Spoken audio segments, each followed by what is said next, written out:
Good evening, everybody. Thank you for joining us on Beyond Paranormal. I am Cheryl Ledoux. And this is Ben. We are so thrilled for you to join us this evening. I had a really bad day today, massive migraine. Thankfully, I was able to get my medication, and hopefully I'm good to go for the evening. We have a really great guest on tonight.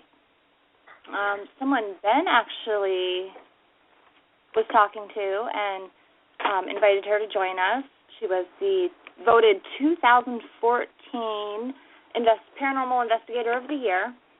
Her name is Melissa Tanner. She is from TNT Paranormal, and she'll be with us in just a little bit. So I hope that you all tune in. If you have any questions at any time, you want to talk with us, our phone number here is 818-431-8214. You can always log in at dtmwickedradio.com/beyondparanormal. Click on Listen and Chat, and you can get in there and listen to us. You can find us on Facebook at Beyond Paranormal with Ben and Cheryl Ledoux, Ledoux. We love getting new listeners, and if you have any questions, any ideas, if you're looking to promote yourself, you want to be on the show, contact us, and maybe we can work something out for you. All right. So we are waiting for Melissa. I'm not sure if she's with us yet. But like I said, she's from TNT Paranormal, and she seems like a super interesting person. So I'm really looking forward to talking to her. And we're just getting a little organized. We're kind of off our game tonight. And let me see, go back a little bit. If you call in, remember to turn the volume off on your computer because you do have a few second delay when people do call in, and it kind of gives us a little bit of backfeed. To make sure that you do that. And our caller should be here anytime. Ben was nice and went out and did grocery shopping for me today. How was that experience for you, babe? I'm not a big shopper. It's quiet. It is quiet. Melissa, are you here with us yet? Or maybe I just don't know it. No, I don't think she is. I think Denny and Tiff would have told us if she was here. So like I said, we're just going to wait for Melissa to call us. And while we're waiting, I can let you know that we have a super-duper great guest coming up next week. And that is Chad Rook, if anybody hasn't heard of him. He's been on so many TV shows I can't count. Supernatural, a lot of different type of sci-fi shows on, I believe, the WB. And sounds like we have a typewriter in the background. It does sound like we have a typewriter in the background. You can look him up. Can you guys not hear me? Now we can. Okay, how are you? I'm fine. I've been on the line for like several minutes. I've been trying to get you guys' attention. Oh, no, it must have just been muted at the station. How are you? I'm doing pretty good. How about you guys? Not too bad. Been running around. I'm sorry? I was just going to tell you, so on the line with me, I have my co-owner, Tracy, so just so you guys know, there are two of us on this line. Oh, hi, Tracy. Hello, how are you? Good. Thanks for joining us. Hey, no problem.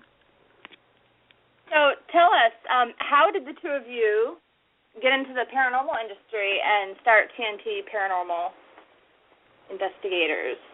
Well, I started the team about 5 years ago. It was in the works 5 years ago. We officially didn't become a team till December. And there wasn't like one thing. Like, everybody always has they had like this one moment, that something happened, and so that's why they, decided to do it. it's kind of more been something that I've been interested in for a long time. Some of it comes from where I grew up. I grew up in Southwest Missouri, and there were always a lot of ghost stories and things like that. And then as I got older, Joplin Spooklight, if you've heard of it, was nearby, so we would go do it, go to it as a teenager, trying to see if we could see it. And then my journey brought me here to Chicago, and I just, started seeing things on TV, and I'm like, wait a minute, there's groups out there that do this kind of thing. So I started researching, and I joined my first team about 7 or 8 years ago, and then 5 years ago started this group. Right. So I don't know if Tracy wants to share her story or not. And then I came aboard probably 3.5 years ago, and so I decided to help her with running the team, so we became co-owners. Very cool. Now, you're both in Illinois right now? Is that correct? Yes. Yeah, we're based out of Chicago. Of my team, I have 13 team members, and 11 of us are in this area, and then 2 people are from Missouri, and they help us with data review. And so they get to go on occasional investigations when we have something that they're close to, but typically they just help with data review. So we're all out of the Chicago suburbs. Now, where did the name T&T pull from? Because, that's just like a really explosive name. So I can let you guess. What does my last name start with? T. Yeah, so T&T, Tanner and Tanner. So there's 3 Tanners on the team. Oh. And so I kind of wanted something different. You guys have dealt with groups for, a while, and there's a lot of groups that either have, either like the name of the city or the state or the county. And so I wanted something different, but I wanted something that people. And so I just kind of thought TNT would tie to dynamite. That might make people remember, and so it just kind of went from there, and it kind of stuck. So I like it. It's catchy. It is catchy. It's a good name. I think I want to use OMG. Oh, my goodness. Really? No, I don't know what you would come up with Paranormal out of OMG, You if you guys can, one of my other team members, Carl Crooks, is actually in the queue as well. I don't know if you guys have a way to tell who's in the queue, but he's on the line if you wanted to add him in. Denny, I can message Denny and have him add. Yeah, I can definitely message the producer. What is his name? Carl Crooks. Oh. Okay. I will let Denny know that Carl is in the queue.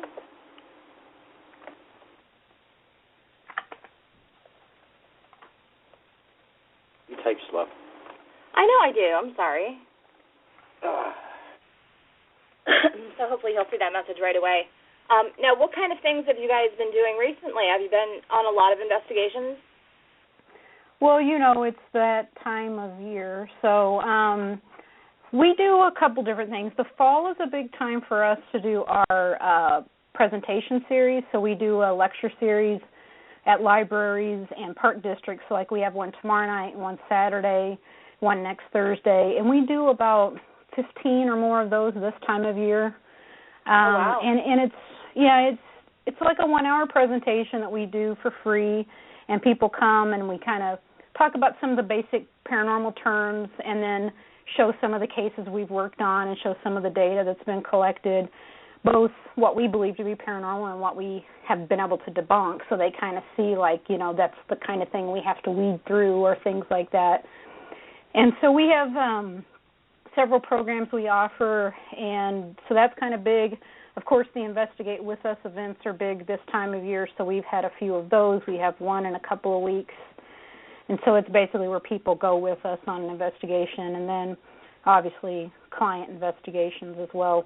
We probably spend 70% of our cases dealing with clients. where the other 30% are either investigate with events or places that we pay to go investigate, like a Waverly Hills or something like that. Right, and those are always fun. A lot of those are fundraisers to help restore buildings and stuff, which are great.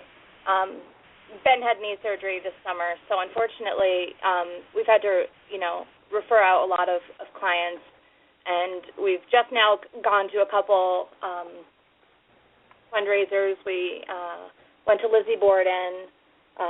We've been down to an asylum in Virginia. And I think that's really the most we've done. We've just started getting into getting our files back in and getting back in the game because they don't know. Yeah, we lost everything. We did this year. We literally crashed. I have a computer with everything on it, and it's locked up. It won't let me in. Oh, I wow. had everything on it. So our whole entire evidence and the way we collect it, all the programs, our everything. DVR decided that it was going to passcode itself, and it's never had a passcode on it before. Wow. So we've been battling with that for a few months, and then we lost the electricity. The whole pole to our house came down. So we've been doing some major construction, and I tell you, it sounds like a rash of bad luck. Yeah, well, it gave me an excuse to buy a new computer, but now we're working off 3 computers instead of 1 because it's like everything's got a little piece of what you need over from here to there. Move it, yeah. So everything. We're learning the flash drive shuffle. Yeah. It's never fun. That's always a blast. It's like, okay, I got this photo. I need to open it up on this program. It's not on this computer. It's on this one. Yeah, so we've definitely been doing a lot of that. And then we have kittens. That terrorize us during our shows and climb the drapes. Great. And eat cords. So, we've gone let me ask you, are you going to back up your hard drives now? So now you have a backup of them? We have them backed up. That's the problem. The DVRs get everything back to it. It's just that it actually passcoded itself, and then my computer's gone. It went crazy. I lost it. I had it backup, and then I had my DVR system's a couple terabytes. It was backed up on. So I back up my entire computer to that drive, and then everything went all at once. So yeah, now we have to get a separate hard. As soon as I find the passcode, I just got to find the little jumper wire to knock it over, and it'll be fine. It's all there. Just can't see it. It's unfortunate that we have some of our best evidence on that DVR system. Some of our last 3 cases are the best we've done, and they're just sitting there. The thing that really got me, though, is I gave it away to 3 different people, and 3 different people all had a problem with that file because I had it on a flash drive. Interesting. Yeah. So tell us a little bit about your team and how each of these people contribute to your team and how you got them all together. Are these all family members, friends, or people that you've brought in? Well, the 3 of us are related, but other than that, they're all people that found us pretty much. We get a lot of exposure from the library programs that we do, and so we would just, have someone approach us after one of the lectures and say, hey, I'm really interested in this. I'd be interested in joining the team. And so then we do we are actually a limited liability corporation, and so we do very much run this group like it's, a business. And so we set up an interview, had them apply, set up an interview, and I've got members that have been on the team. My sister's probably been on the team for 4.5 years, and then like Tracy mentioned, she's been on the team about 3.5 years. Carl is getting ready to have his 2nd anniversary. And so, it varies. I've got some people that have less than a year in, but then I've got people that's got, around the 3-year mark. And it was just variety. I mean, we have some family members on the team. We have a set of cousins on the team. And so, there is some of that. But for the most part, these are all just people that came together because of this. You know what I mean? Like, it's not just, we weren't just friends sitting around a campfire kind of thing. It was And I kind of find it meant to be, only because of how some of us found each other, you know. And then my people range. We have different religions. I have everything from atheist and agnostic to Buddhist to Catholic to Christian. I have different backgrounds. You know, some people, different even fields that they work in. I have IT people to social workers to people that work in auditing. I'm a project manager by trade. And so, like, we all just, you know what I mean? Like, there's not that, the only thing that's the common thread is the paranormal. And I think it makes us a pretty diverse group because we have those different backgrounds where we can bring that to the table, you know, and help each other out, help our clients out, because we've, you know, kind of had more exposure, if that makes sense. Oh, it makes perfect sense because you need the variety because, I mean, how many investigations do you get to walk into that are a same cookie-cutter event? Right. Exactly. And you just don't know what religion you're going to run across in the field. I mean, we even have a Wiccan on the team, and that helps us in case it's like a pagan, you know, person or whatever. So it gives us a different perspective and a more well-rounded perspective. And it's funny, people will ask me, how can you have an atheist on the team? How do they believe in the paranormal? Because they don't believe in God. And because they do. They believe in positive and negative. They just don't believe in the devil and, you know, in God. So so it is kind of an interesting perspective. I also have people that are really skeptical, and I have people that are probably big believers, and then I have a lot of us in the middle where we are skeptical about everything that happens and believe that there is a possibility that there's the paranormal. And so I think that also helps keep us grounded because the skeptics guys can pull us back in to check, you know, if we start getting too far on the everything's paranormal kind of spectrum. So right, because you label yourself on your website as part skeptic and part believer. Correct. How do you separate the two? Well, I think a lot of it is I know that I believe there's a possibility that the paranormal exists. I've seen things, I've heard things that I cannot explain.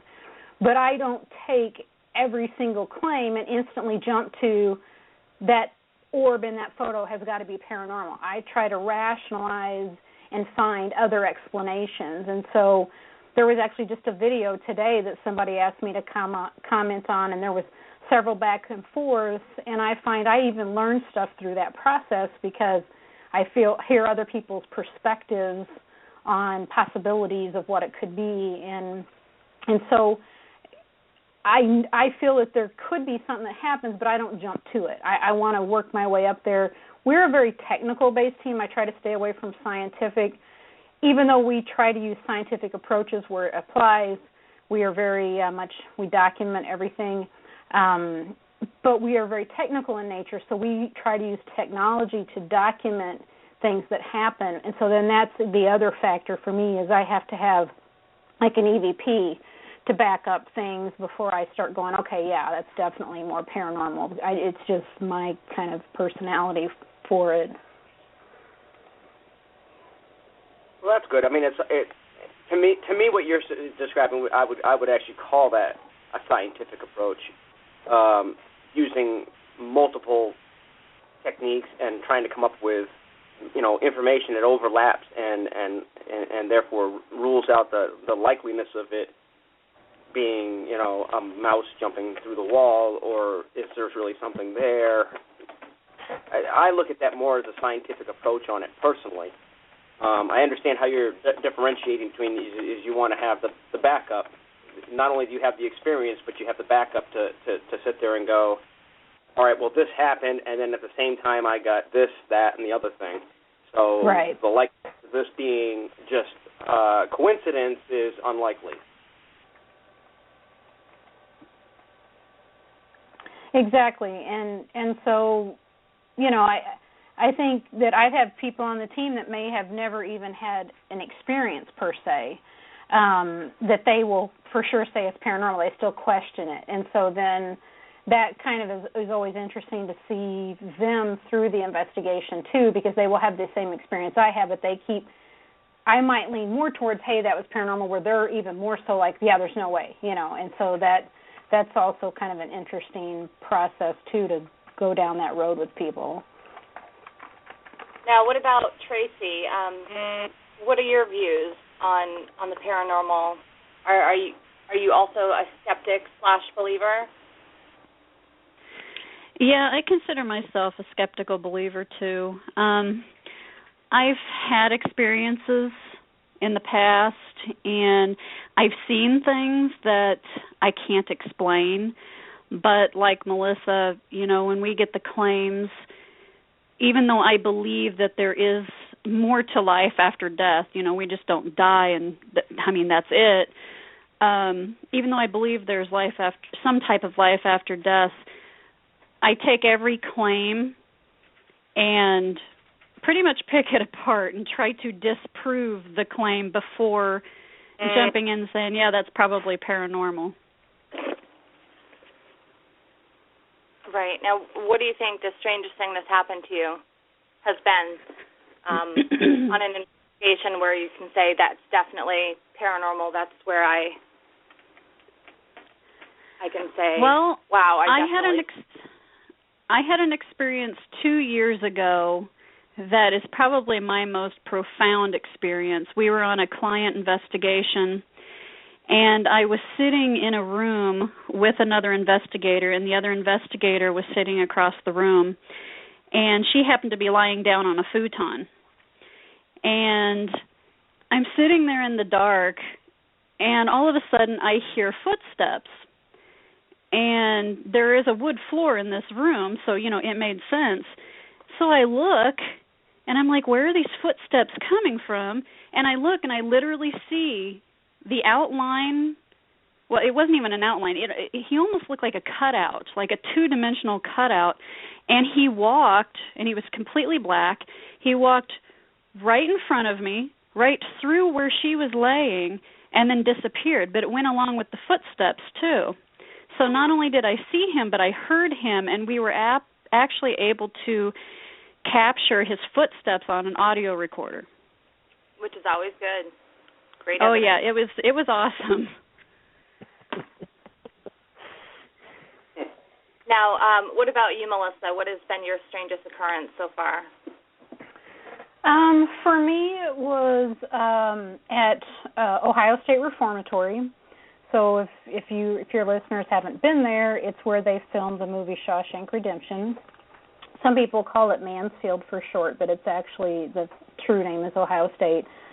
So anyway, it was me and Tracy and another team member, Annette, and a group had been there a week or two before us and said they had seen this floating disembodied head in this room above the chapel. So of course I want to go. I want to go up and see if I can have the same experience.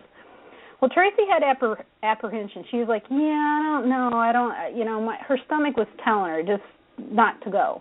But we talked her into it, and we went up there and we did an EVP session, and it seemed fine. But if you guys investigate, I think you know what I'm going to say is all of a sudden the atmosphere changed. And it went from being a neutral environment to where it felt very heavy, thick, negative type energy in the room.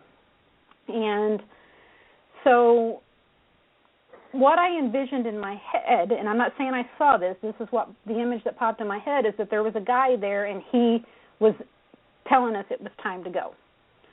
And so I go, guys, I think it's time for us to go. And as we turned to leave, I actually felt a hand on my back guiding me out. So I want to be clear about that. It didn't shove me and it didn't push me. It was, if you know what I'm talking about, when someone guides you by putting their hand on your back, that's what it felt like. And as we got closer to the stairs, it just started feeling worse and worse and worse. And kind of the only way I can describe it of something that I've seen on TV or in the movies, when the Dementors for Harry Potter came into the atmosphere and how you just felt like you were having the life sucked out of you, that's the feeling that was happening around me at the time. And keep in mind, this was an all-male prison when it was open, and here were a bunch of females, and we're in their space. So I don't think it was demonic. I just think it was somebody that was not a nice person in life. So we head down the stairs as fast as we can, And I've got a camcorder in my hand, and when we get to the bottom of the stairs, we went to turn left, and when we did, this black object flew over Annette and Tracy's head. And it was so close to their head, if it had been like a bird or a bat, they would have felt it. They didn't notice anything. We went ahead about our business. It took me a good hour to shake that feeling. Then when I'm doing data review later, I see this on the camera. And so for your listeners, it's on our website if they want to check it out. But that was probably my most profound because it just felt so negative in nature. It just did not want us to be there. And I've never felt that feeling in any other investigation that I've had. Wow. Yeah, I wish we could say that we've never had to feel that in our own home, but we've been into that spot once. That's not good. Well, we first bought here. When we, our house has a huge history to it. I mean, we have the battlegrounds, Indians, just people dying on the property, like so much history that goes with this property. And our house used to be, it was a farm, and then it became a bigger farm and a bigger farm, and then eventually it was turned, half of the building was turned into a restaurant. And we bought this house, and, half of it we don't heat or anything. That's the old restaurant. They, gutted the kitchen and everything out. And Ben and I had both had, some paranormal experiences growing up as children and everything. So we were definitely, the skeptical believers, that things can happen, but we didn't know a lot about it. And moving into this house kind of definitely, I want to say, almost like dumped us into the paranormal full head on, because we had so many experiences the first month living here, probably than all of the investigations we've done together. It was just so completely active. It was terrifying at some points. We had a lot of very negative entities that were pretty peeved. I can't tell you if they were demonic. I couldn't at the time tell you anything. I know that they were bad. They were not good energies. One of our first really bad encounters, I had gone into my closet, and, Ben had walked behind me. We were talking, and my closet got just so cold, and I felt so nauseous, sick to my stomach. And Ben says, it looks like there's a man that's all completely, really dark standing behind you. And he started feeling that same sick feeling. And all of a sudden, somebody just twirled their hands right through my hair and lifted it straight off my head and just, let it fall. And that's when I kind of ran out of my closet and was like, oh, my goodness, jumped on my bed. My 5-year-old at the time was sitting with me, and we're going, what the heck was that? And we're just kind of sitting here pondering for a second, and we called up a medium friend we knew, and that is very good at teleprojection and astral projection, and kind of walked us through it, and pushing this man, this energy out of our bedroom. And this man was not happy. He threw a tantrum on his way out the house, literally stomping all the way down the second floor stairs, went to the basement door, which was deadbolted shut. You could hear the deadbolt hit the slide as hard as it could, and there's a spring on our door, and the door hit the wall so hard it bounced, and you could hear this man literally stomp his entire way down the stairs. Now, the only other 2 people that were in my house at the time were my daughters, and they were both sleeping. So it was just me, my husband, and my 5-year-old that experienced this, and I tell you, it was terrifying for us, just moving into a house and having this happen, going, who the heck was that? So we really had to put on our game faces and get educated, and that's really kind of what started us off on the paranormal, because then we kind of played the house cleaning game of who belongs here and who doesn't belong here, and who do we want here and who do we not want here, because my kids were being tormented at night. We had children here that just wanted to play, and they would talk to my son all night long and move his toys and talk and talk and talk and talk, and it took a year to get him to finally sleep in his room again after we got the kids to go downstairs, and they're allowed to stay on the other side of the house, the bar side of the house. If you live here and you belong here, then you have to stay on the bar side of the house. You can't bother the kids at night. Little things like that. But, yeah, our first couple months here were absolutely crazy. So that's a little bit for us. Now, I'm not sure if Carl's on the line yet. Carl, if you're there, feel free to speak up. Can you hear me? We can. How are you? Oh, okay. I'm good. How's your headache?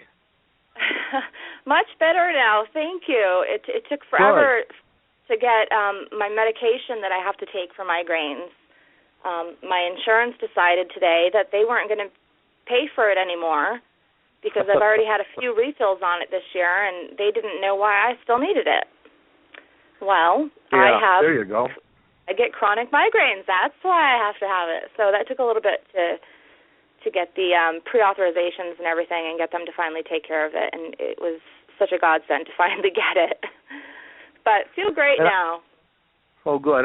I have to wonder here from listening for a while now that maybe your computer problems were demonic or something, huh? I have no idea. Somebody didn't like and I'll tell you, most of it started. Gremlins. Yeah, Ben calls his little friends gremlins. We don't tend to use demonic.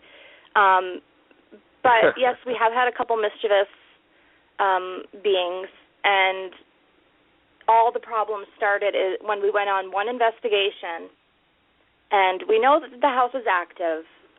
We knew that they were having a lot of problems, but when we investigated, everything was silent. And having a few sensitives on our team and people, that can point out, energies and see energies, we knew that they were standing off and that they just did not want to interact with us. They didn't want to have anything to do with us. So we're like, okay, we'll leave our DVR set up here overnight. They happen to be people we knew, and we'll see if we can catch something for you that we can have like legitimate evidence. I mean, we know we're here, but let's see if we can catch something. We'll leave, the audio recorders running, and so we're packing up to leave. And as we're saying our goodbyes, and the monitors are set up right in their kitchen, we saw a chair go flying across the attic. It was literally picked up, thrown across the attic, kind of as a don't let the door hit you on the way out. Wow. And there was definitely nothing. We had been in the attic. There was nothing that could have pushed it over. I mean, it was up in the air, straight across the attic. Nobody else had access to the attic.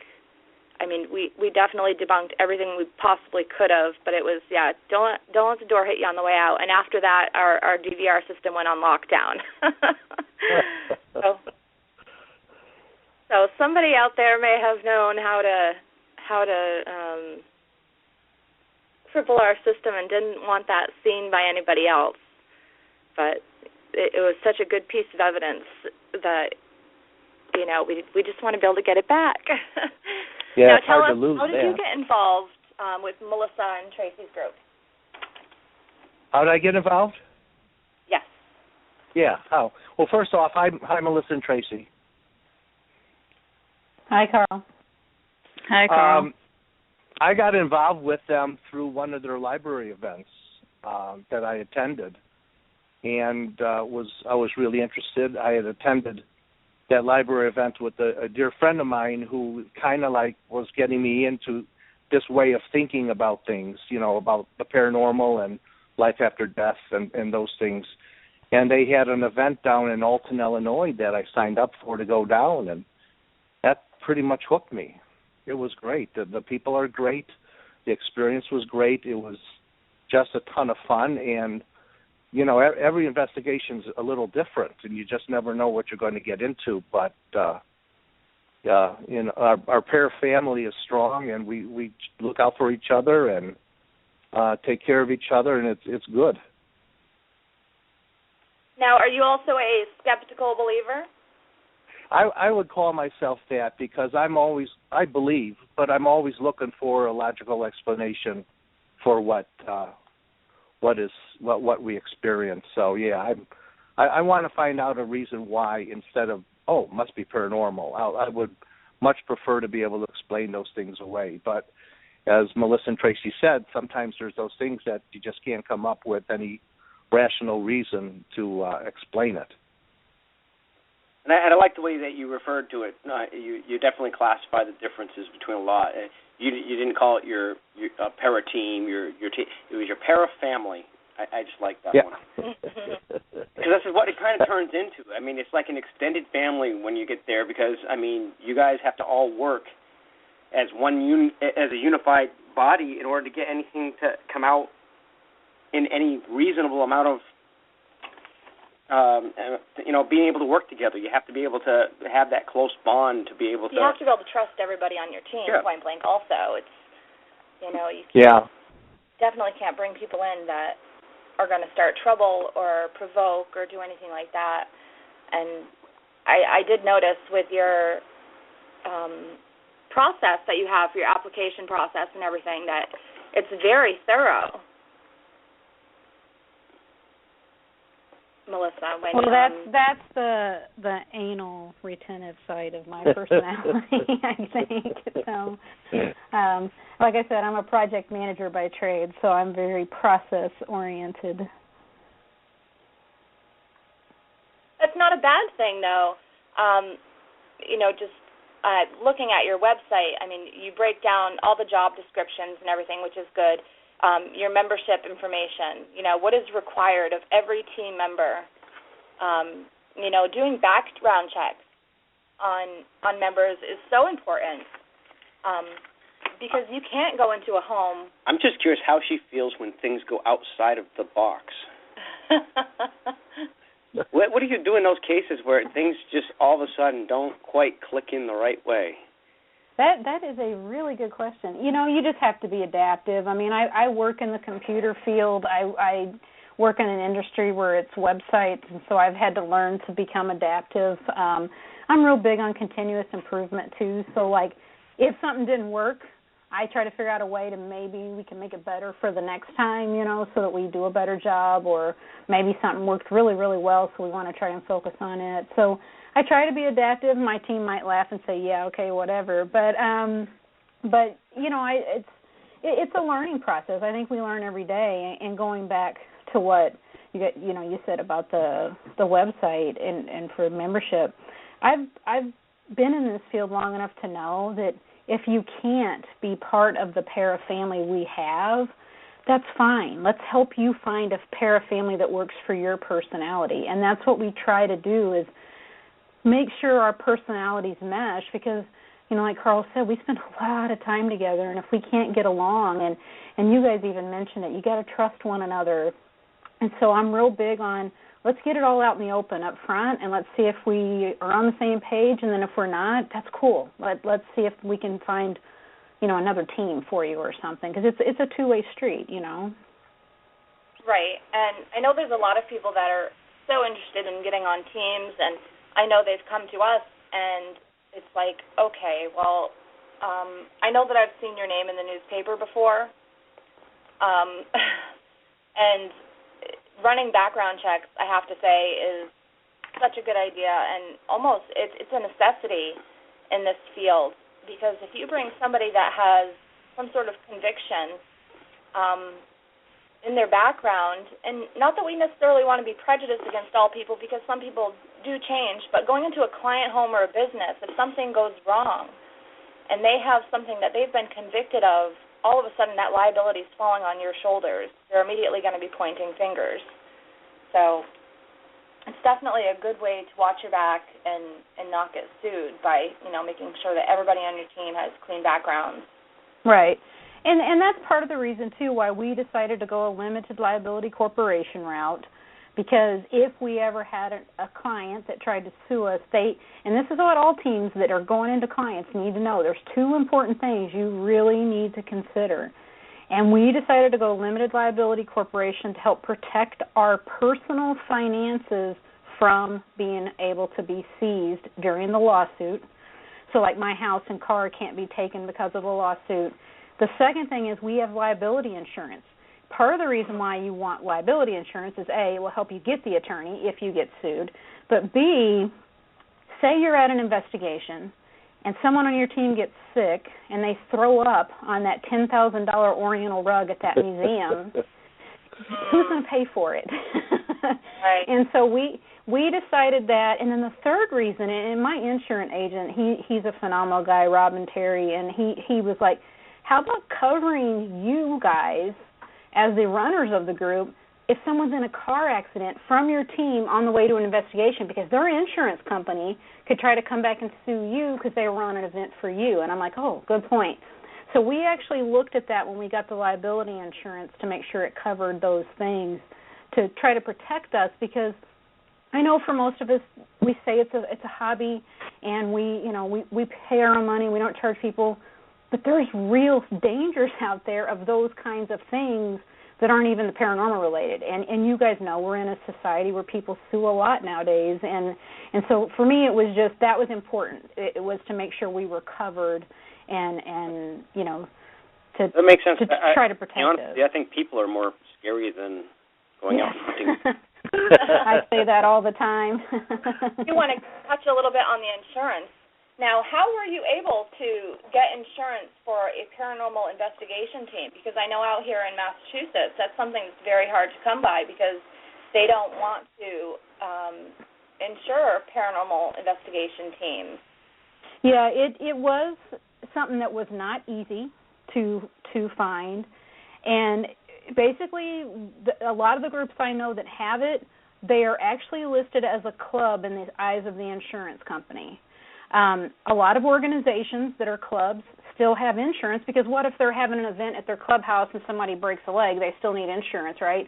And so that it's registered more that way.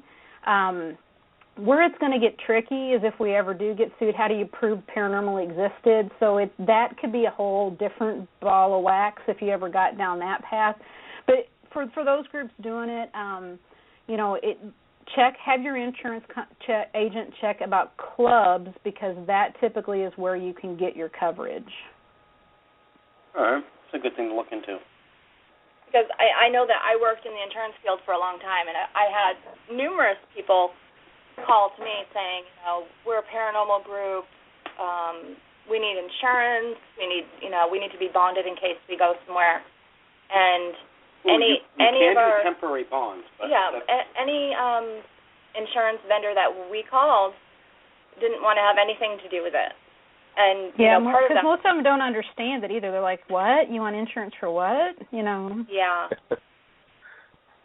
Walk around in the dark in a building with a flashlight. Yeah, right. And exactly. they see a lot as strict liability. Right. They see not as necessarily us going into and just gathering data, you get insurance people. They have to come here. They have to come to your house. They have to inspect your home. They have to take pictures of your home. They have to do all of that. That's kind of what we do, but on a little bit more of a deeper level. We do lots of other things.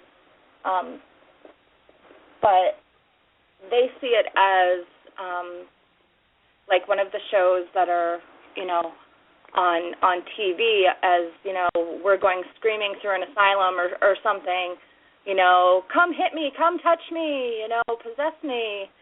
And that's just the way they view it. It's definitely something that needs to be looked into further, I think. I think we got lucky because our agent actually also dabbles in this area. He owns 2 haunted locations, and so he kind of knew the right questions to ask, and I found him through a friend, if you know what I mean. Right.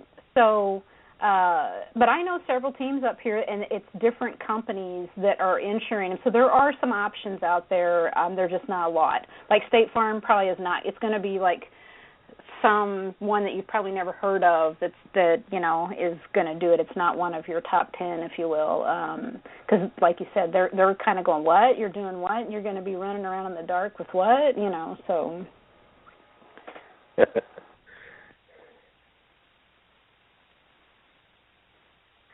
Yeah, it's definitely something that is important to have.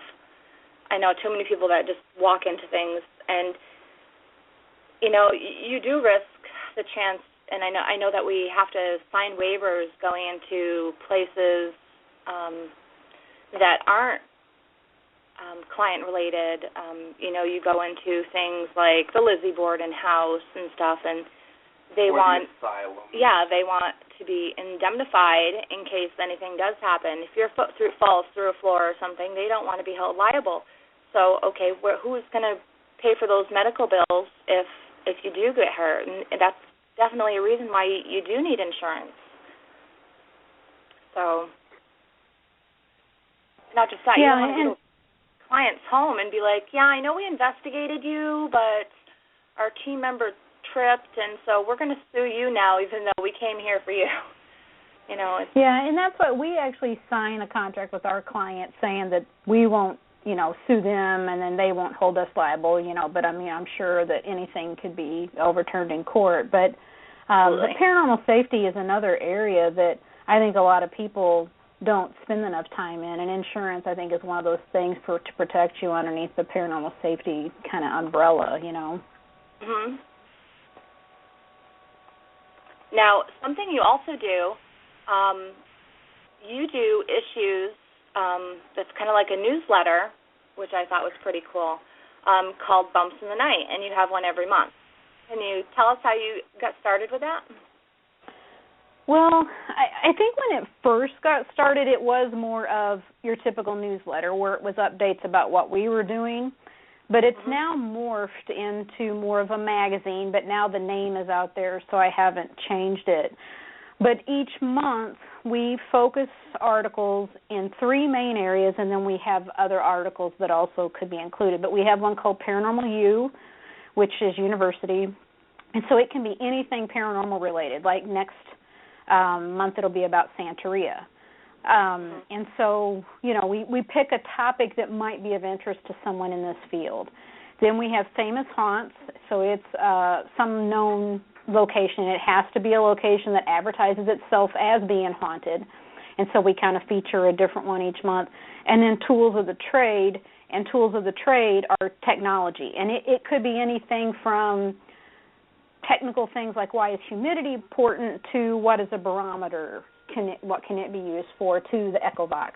So each month it could be a different topic.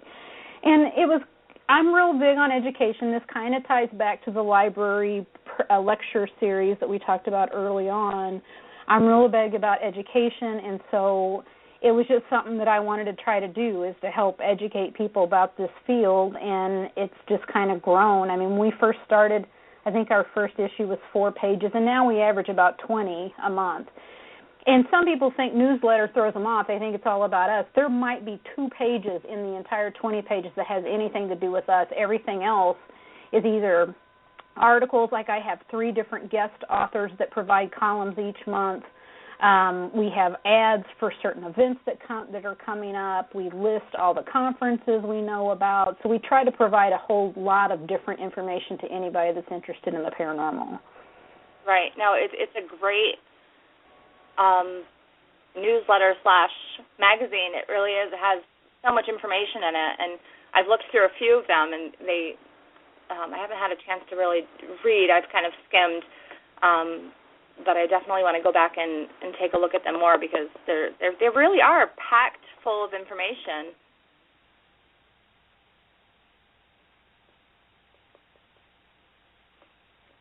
Now, have you had a favorite place that you guys have investigated as a team that hasn't been like a client residence? Yeah, for me, it's a tie between Tinker Swiss Cottage in Rockford and the Arlington Heights Historical Museum in Arlington Heights, Illinois. Tinker Swish, you guys might have seen if you watch Ghost Hunters at all. It was on the October 24th, 2012 episode. And neither place ever disappoints. We have stuff that happens every single time we go. And both of them were former homes that have now been turned into museums. And so they're pristine. I mean, they have nice woodwork, the furniture. Like Tinker, the majority of the furniture and items in the home are from the Tinker family when they lived there. For the Arlington Heights, a good majority of the artifacts are from the family, the Mueller family, that lived on the property, and it had been a soda bottling plant, and when they were living and operating it, and so it's interesting to me because it's history too, and for Tinker, we found them. I mean, they had it open for teams where Arlington Heights Museum actually found us. They heard about us through an event we did and contacted us, and we have several events we host at both places throughout the year, and so those are my favorites. I don't know about Tracy. I'd have to say the same places. Like she said, every time we go, it's always there's always activity, and the places are just gorgeous. So, yeah, those are my top two as well. What about you, Carl?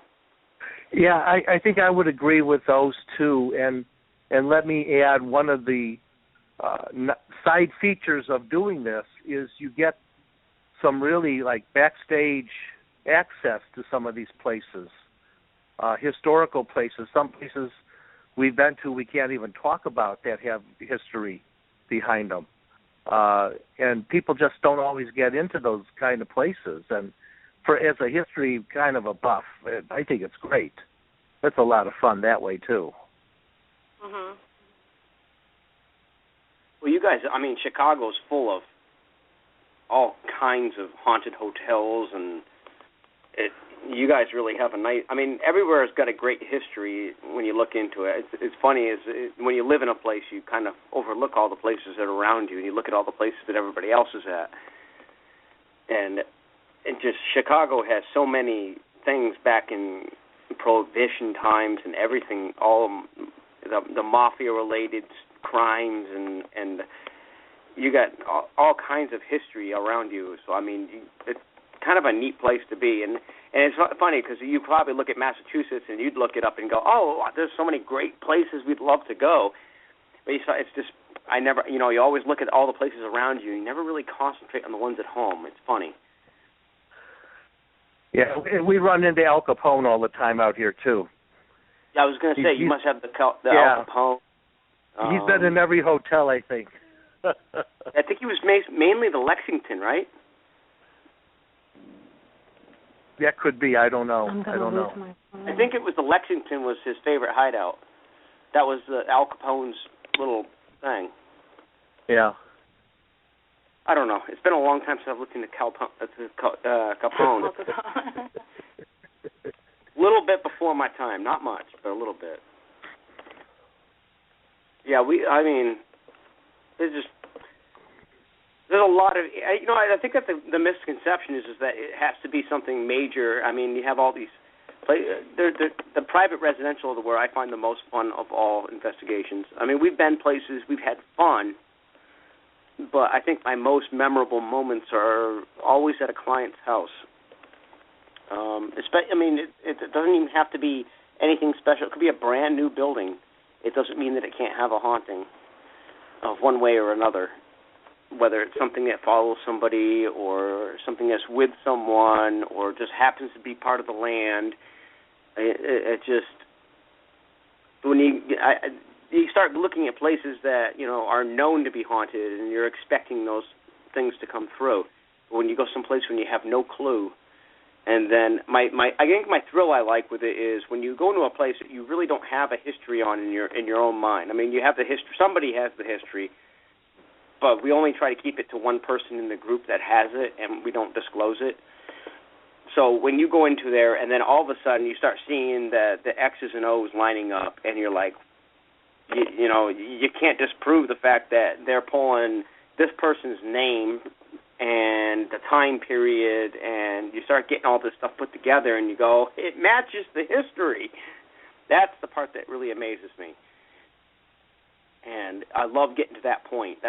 So I think as much as every famous place that's around us, I think I like private investigations more than anything because they have the most mystery compared to anything out there. You don't have any expectations going into one. You're not expecting. You expect because people are saying they're having problems, but you don't know exactly what the problems are, who they're related to, you don't have that information. The what, the who. You just got a what, and it's nice when you the what and make it into a who, and then find out that it matches up to something that actually happened in the history of that property or within the family or something. Well, and I think for my team, a lot of my team joined because they wanted to help people, and so they also enjoy the client cases because they're helping someone, and sometimes. I mean, you guys have done this. Sometimes it's just educating people on what is and is not paranormal, I can agree with that. I mean, I think we went on one investigation. We had to go on 3 times before we actually investigated. I mean, we literally sat there and, I mean, it literally was, all right, look, you have to understand, you have to realize that it's frustration, you got to realize that they're going to act out because they're trying to tell you something and you can't hear them, or you're not listening, or you're dismissing it, and they're just trying to pass a message. And believe it or not, I think the last case we did after we told them how to perceive things and to understand that they are trying to pass a message to them, and they're just frustrated and acting out because you're not listening to what they're trying to say. Because if I ignored everything you were saying, I've said this a lot of times on the radio. If you sat there talking to me and I ignored everything you were saying and just talked right past you and didn't listen to anything that came out from what you said, just dismissed you altogether, you would be upset with me. And when you get upset with me, you're either going to back off and shy away, or you're going to confront me. Like, hey, excuse me, I'm important too. And once you get that little bit, and you start realizing you need to converse as if you were just talking to another person, and to try to listen and get that little bit, and then they're happy. And I find that actually has saved our butts more than 9 times out of 10. That's been our number one way of quieting down a situation. Was just walking in, was educating, and then just walking in and talking to them and collecting the EVPs, and then bringing them back to the people and saying, does this make any sense to you? And sometimes they say, yes, that does. This sounds like exactly this. And then all of a sudden things are good and quiet and happy. Well, yeah, and I think another thing we get a lot is people wanting to show us their pictures, and we kind of go through that whole education process of, well, cameras nowadays, there's reasons why we're picking up more orbs in our photos, and so we kind of go through that, and I think that helps too, because people don't realize that the camera technology is part of the reason why we're getting so many orbs now in photos. And everybody has a camera phone, or a phone on their, or camera in their phone, and so that's causing the problem. And so I agree with you. A lot of times they just want someone to talk to too, just someone so they don't feel crazy as much. Because I think that's part of the reason why they come, is because they feel like they're going nuts. We've had a few clients that come to it now. We don't bring clients into our house, but we will bring them into our secondary house, our bar. That was one time, and that was an emergency. And once in a while, and sometimes they come here and then they go, "Wow, what I'm dealing with is nothing." Now we've learned to dismiss it, because everything that happens in my house, I no longer hear it anymore. People are like, "What was that bang?" "Oh, nothing." That happens all the time. It's natural for me to walk down into our, the bar area basement, and me feel everybody around me just they kind of just run up to you, and they get, some of them, they just get so excited. You feel the energy, and it's just like, oh, hey, how are you? I'm just going to grab a couple things. I don't have time to chat. And, I feel a little crazy myself sometimes, but, we've had so much validation. I know what the energy feels like now, but... We've had recorders going in here for all over the place at any point in time. They like to watch TV. We had to unplug the TV. We had to unplug the TV. I didn't unplug it. I told them they had to shut it off. That was actually a funny story. We had somebody living with us, and I actually was getting ticked off because every day I would come downstairs and the TV be running while they were at work. Then, I'm just economically friendly, but, I'm like, shut the TV off before you go to work. Nobody's down there to watch it. So I got ticky at him, and one day I went down there and I shut the TV off while he was gone. I saw that it was on. I went down, shut it off, and then when he got in, I was waiting for him, and I walked downstairs, and the TV was back on again. And it was just me and him. Nobody else had been at the house. So for giggles, I just yelled out into the room. I was just like, look, if you want to watch TV, that's fine. But when it's over, shut it off, or I'm going to unplug the cable and you won't have TV anymore. So we turned, and he looked at me weird because he knew there was a little bit of things going on. He'd been living in the basement, in our bar. It's not really a basement, but he was living in the bar at the time. And so we went to go turn around and walk out, and a bottle cap came flinging by his head. And he turned around, and I turned around to see what the heck it was, and then another one came and hit me right off the head. I was like, all right. But the TV's never been left on again. So I'd say that it was successful. But, yeah, it's interesting down there. But we've learned to ignore it. It just seems every day now. Everybody who comes here goes, oh, my goodness, how do you live like that? Like what? It's normal. This is just how it is. Did you guys know the place was haunted when you bought it? No. No, it presented itself. Actually, it presented itself to me first. I had a lot of issues because I was trying to rebuild the place because it was really run down. And it gave me a lot of hassles building things, a lot of electrical problems, a lot of plugging in cords and going back and plugging them back in and then plugging them back in, tying them off and plugging them in, still going back to plug them in again. They used to play games when I was working.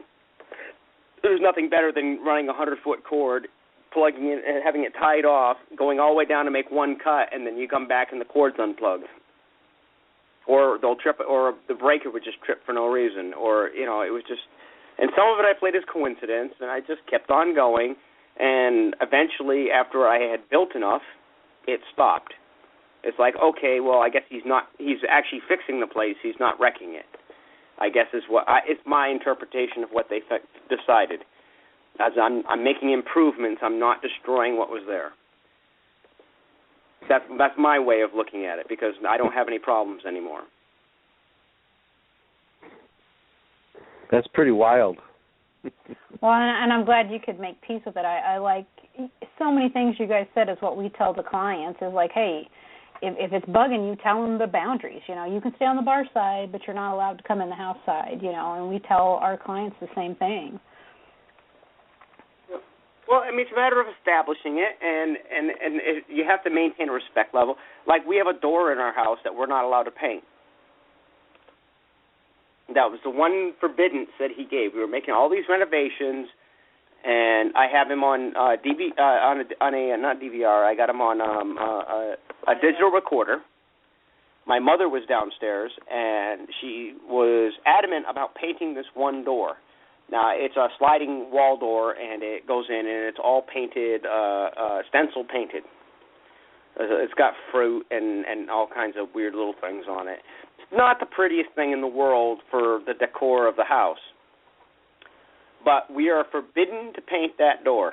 That was the one thing he said. I don't care what you do, don't paint that door. My wife did it. I have that clear as day, not exactly in those words, but pretty darn close.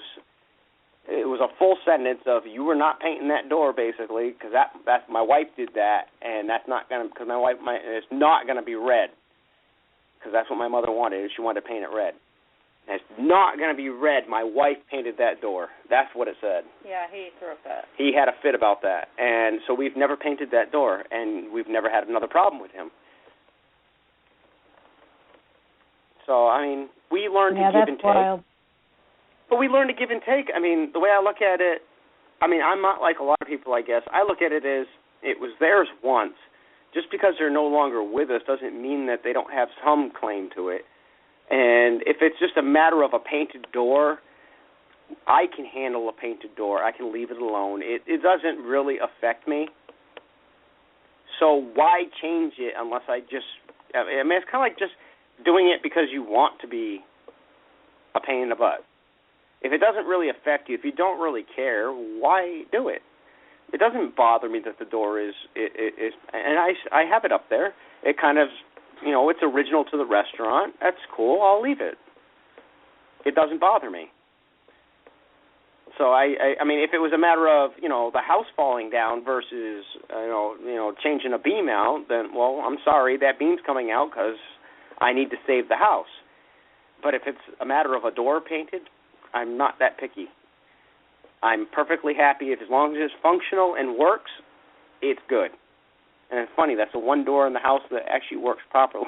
Because every other door in this house is ready to come off the hinges. Well, Ben, you're talking about mutual respect. Right. Yeah. And you have to have a degree of that. Yeah. And that's one thing Melissa really hammers home at the library events is because we don't do any provoking. Well, we just don't I think see the it as real being reason respectful. is you have to think about it, the fact that you are human, right? Last time I looked. Well, you might not be. Heck, I might not be. Who knows? But we're all human, all right? So when we pass on, most people consider that it's the spirit that passes on. Okay, well, the spirit is what makes you, quote, human. So how is the spirit that passes on any different than the human body you are in right now? What makes that different? It's still a person on the other side, is the way I view it. You're still dealing with a human being. Whether or not you can see them or not is another story, but they're still a human being. They still have human responses, and if you treat them as such, I find that, one, I get much better EVPs because they're willing to talk to you if you're willing to talk to them as if they're a person. They're not a thing. It's not a chair. It's not, it's not an inanimate object. I mean, you're actually dealing with a person. It's just that you're dealing with a spirit versus a human body. And that's the way I approach it. And I find that I get the best EVPs by approaching it that way. Yeah, we've found definitely that they don't like to be talked to like they're necessarily dead. They sometimes just want to have normal conversations. They want you to know why they're there. And who knows? Maybe they're in the better place, and we're just fighting our way to get there. Yeah, and that's one of the things that keeps us investigating to learn more about the paranormal and possibly, what are these other dimensions that they're sitting in? Just learning so many different other things. Well, here's a question: do you guys utilize mediums and different spiritualities like that? People with those shamans, mediums. We definitely have shamans and reverends and ministers that we've worked with. As far as psychics and mediums, I mean, we have worked with some in the past. We just haven't really found one that we kind of feel we mesh well with.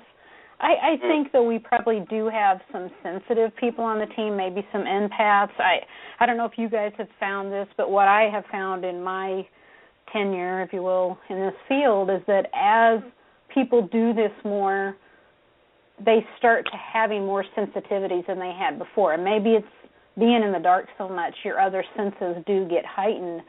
But I've noticed people do have better hearing. They seem to be more sensitive to the environment around them. And I mean, like Tracy and I joke about this all the time. And I don't know if Carl's done it, but I'll be at work, and there'll be a weird noise outside my office, and my paranormal side will kick in, and I'll go jump up and run out to the hallway like, okay, what was that noise? And I know I never used to be that way before.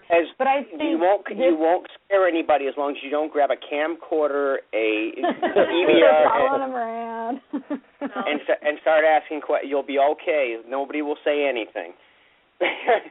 But no, I agree with that. And from I don't know how long we've been doing this radio station for, but the one thing that I will say is that from my experiences and learning through this station is that everybody is psychic, everybody is sensitive, everybody has these abilities, and it's just a matter of using them and developing them, kind of like building muscle. I mean, I can give you protein shakes and set you on a workbench, and you can gain muscle. So who says that you can't exercise your mind and be able to open it up and be able to get to the point of which you're more intuitive, and the more you do it, the stronger those bonds will be. And that's what I've gotten from talking from a multitude of people. Oh, and Ben, I have to say, congratulations to us, because Halloween actually marked our my 1-year anniversary of doing this show, and I know you've been doing it with me now for a little over 6 months. I just said that. How long have we been? Yeah, a year. It's been a year. Yep. Yep. All right, Sorry. so it's 1 year. Didn't mean to cut you off. Congratulations. Sorry. There we go. But over that course of a year, I've learned from a lot of people that everybody has the ability. It's not something that's necessarily.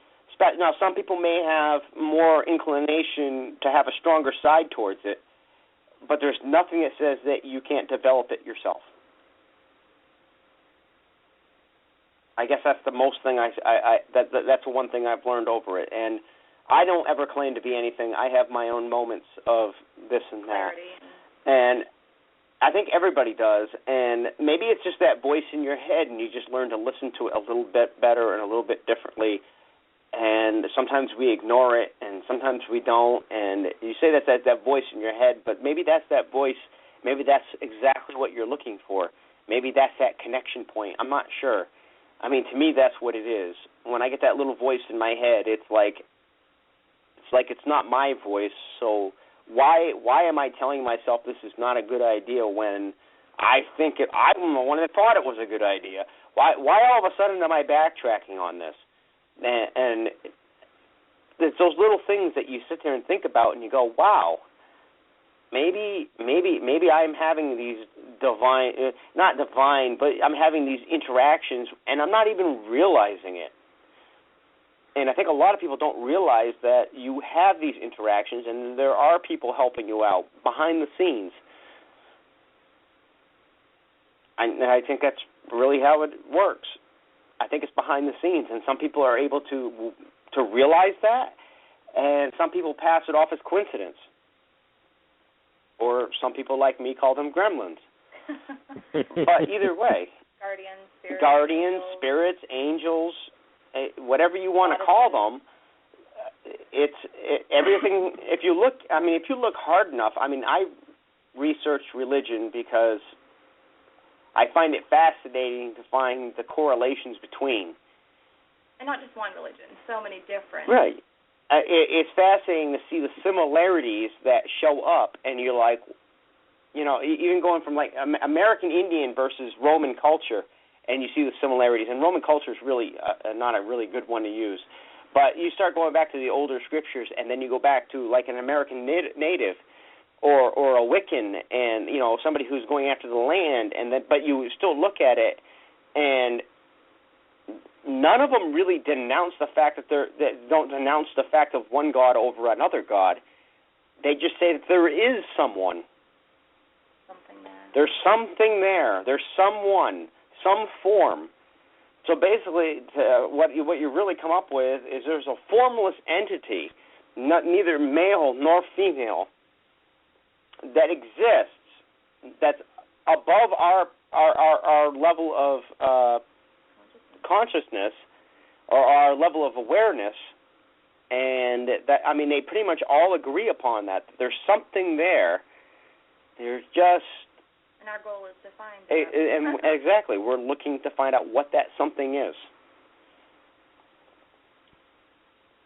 I lost you guys. I'm a big believer in guardian angels. I mean, I've talked to all my team about that, and there's several members on my team that probably have one that's with them at all times. And for me, I believe it's a grandfather figure.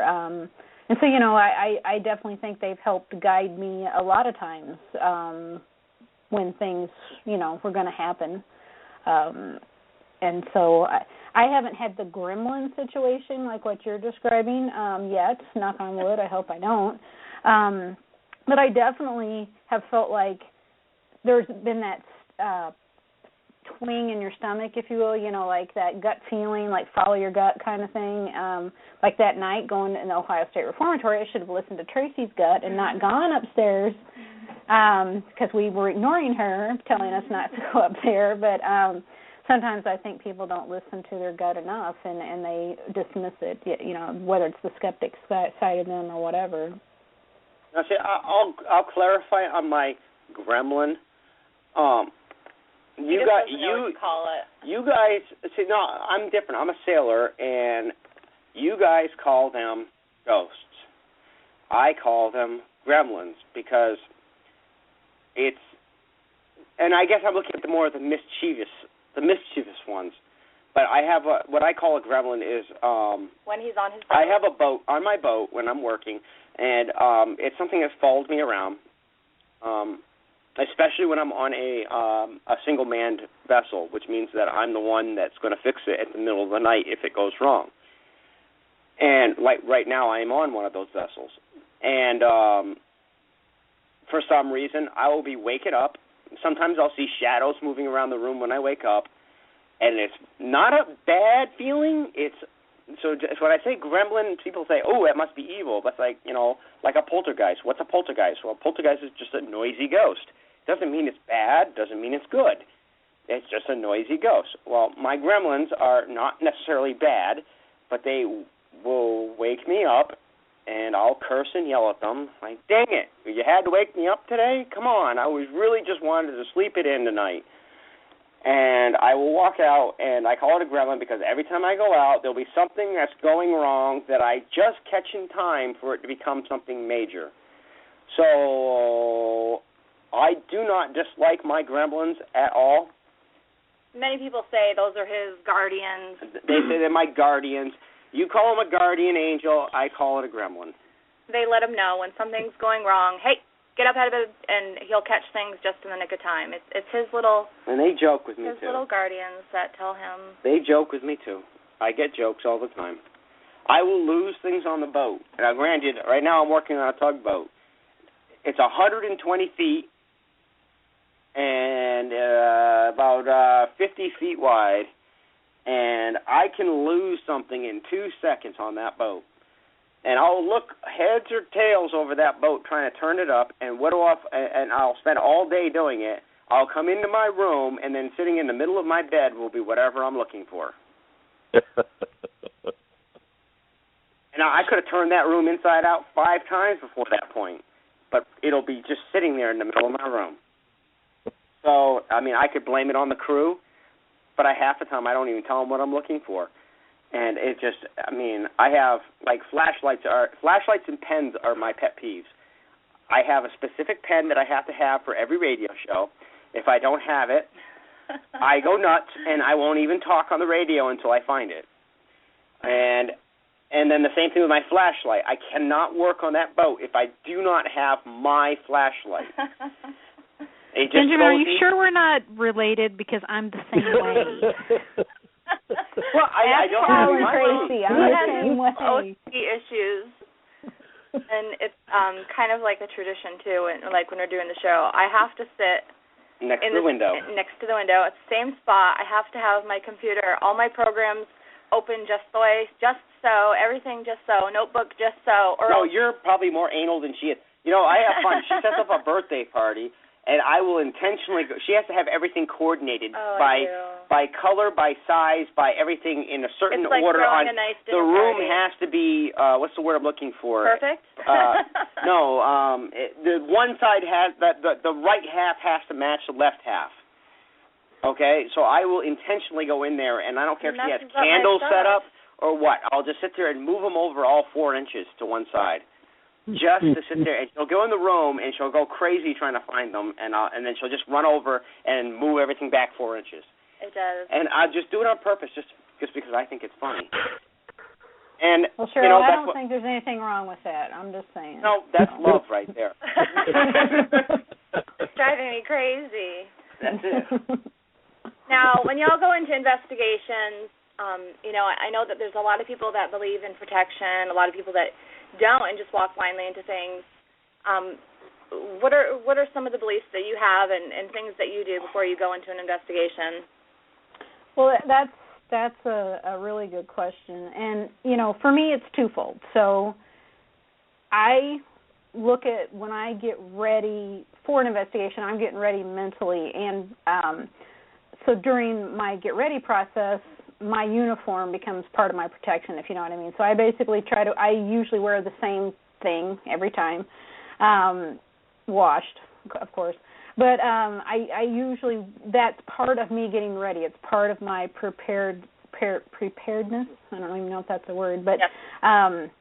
Then when we get to the investigation, if we've been there before, a lot of times we won't do protection. But if it's our first time, we all, because we have different backgrounds, it might be a little bit different, but we do have a protection prayer that I say out loud. Everybody on the team has a trinket that they carry, or they say their own prayer, or they imagine white light surrounding them. And then after the investigation, the thing we do is we say an ending prayer, and then we say, "Do not follow me home." And so we kind of, for me, that's my preparation, and it's something that started with the very first investigation I did, and I'm a creature of habit, so I do it every time. And so far, knock on wood, it seems to work. We have people on the team that don't want to do protection, so that's their prerogative, and they walk off, by themselves and do their own thing for a little while. Other than maybe the getting ready, I think Tracy and Carl probably, the prayer part is the same. I mean, they get involved in that portion of it usually. Yeah. But Tracy has some other things she does. I don't know if you want to talk about them. Well, I have certain things that I wear. I have a particular bracelet that I wear, and I also carry specific crystals with me. All have specific meanings. I used to participate in the prayer more when I first started, but I've done a lot of change over the years and became interested in other areas. I work with energy. I'm a Reiki master, so now I do things a little differently. I used to put the white light around me and go in that way, but over time, I believe that when we go in there, they know what our intentions are. Don't ask me how they know, but I think that they know. So I don't go in there so much with the big white light around me or the big protection bubble, because I don't know if that will scare them off or make me look very intimidating. So I don't do that as much anymore. I just kind of go in there with good intentions and, speak to them as if I was speaking to my own grandmother. And I've had no problems so far. So it's working for me. I'm going to go back a touch on what you said. Now, you said you use specific crystals. Right. Stone crystals. Any of them in particular that you, what's particular stones do you, or crystals? You would ask me that, because now I can't remember what, the black one, what is it? Is it onyx? Is that what that is? Onyx, obsidian? Yeah, I have to go look, because I don't even bring them out. I just have them in my vest with me at all times. I got them, oh my goodness. Do you just carry this on? No, I'm just saying, I'm going to ask questions being on the obtuse side, because it's better for the listeners. Now, with stones, I mean, do you just grab a bunch of stones that you have that you carry all the time and just carry them with you, and that's it? You just carry the stones, and that's... You know, what I did is I have friends that taught me a little bit about stones at the time, and unfortunately I can't remember now because it's been so long. But even if you go to a store that has the different rocks or stones or crystals, they usually have them in categories, and they tell you a little bit about what each stone is supposed to do for you. And okay. I just selected ones that, you know, were protection, you know, only positive things, you know, things like that. And I made my little collection, put it in a little bag, and it goes with me every investigation. I'm gonna give you a step up on that. Uh-huh. You don't have to agree with me, but okay. Ben's a huge stone person. I like stones, and now me, I call stones stepping stones for a reason. I believe you only require stones while you're learning, and a lot of it is putting the knowledge to it to boost yourself up into a point in which right now you're not, when you have a stone, it's not something that you're strong in at that point. So it makes a difference. So you feel something with the stone. If you grab the hold of the stone, you feel something. Right. No, I agree with you. And eventually you find that you don't feel anything when you grab a hold of the stone. I really do agree with you, and that's why I can't tell you what stones... I'm sorry. And that's why I can't tell you what stones I have, because I've, honest to God, I have not brought them out or even have looked at them in probably more than, 2.5 years. But they're in my vest. They're in a little pocket, so they're just always there. I never get into that pocket. So I agree with you. And another thing I find is that, what's the word I want to use? Programming your stones. Kind of like talking to them and telling them what you want. Because if you ever notice, a stone has, we'll just say, it has... Stones contain energy. Stones have an energy. A vibration. It's not an energy. It's a vibration. And we'll just say that one particular stone may have 5 things that it's good for doing. If you go and look at it, there'll be like 5 or 6 things that it can do. It could be for wealth, for, they're usually common, for securing good deals, different, a moneymaker stone I'm just using for fun of it. Right. Or maybe it's a dream stone, like a dragon stone, astral projection, dream control, many different things that it has an ability to. And you basically talk to your stone and set it up to let it know what you want it to do. And that's why I call it it's more of a focal point, kind of like binding somebody. Right. It goes back to Wiccan. When you're binding somebody, you're using a physical means to mentally predict what you want to happen. That's why I call it a stepping stone, because it gives you that ability to put something physical to something that is completely not paranormal, but metaphysical. Right. And that's why I call it a stepping stone, because once you have learned how to do that on your own, you really don't require those stones. And they say that you actually will lose stones. And if you lose a stone, it's not a bad thing. It's you lose a stone because you no longer have need of it. And I could have lost my whole bag of stones and wouldn't know. Well, that's what I mean. This is just what I've heard from a lot of people, and I've had experiences where I have lost stones. I've had stones where somebody came to me and been so worked up, so far gone, and I've given them away because it felt like the right thing to do. Like, you need this more than I do. You need this belief.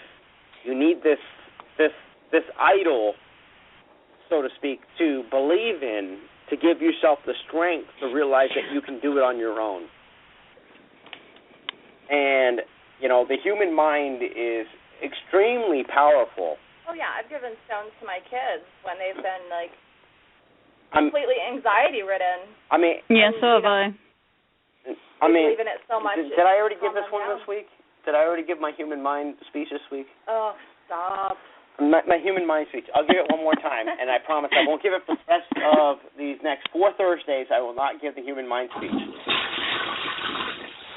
The human mind is one of the most powerful things that you will ever encounter. Is that an agreement?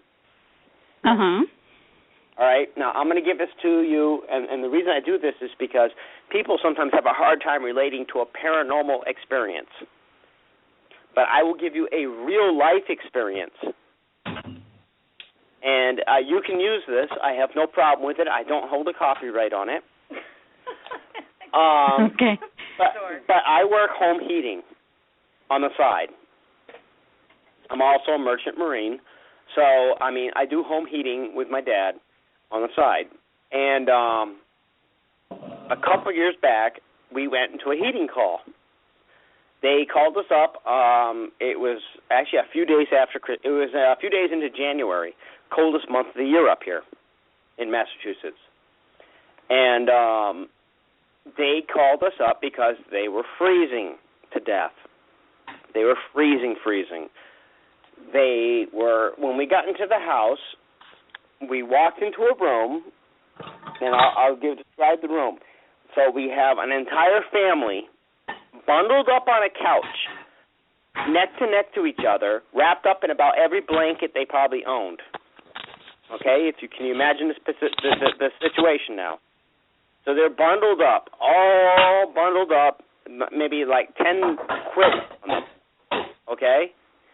They were convinced they were freezing to death because the thermostat on the wall read that it was below 55 degrees in the house. When I walked into that house, I had to almost strip down to a T-shirt, and I wish I had shorts.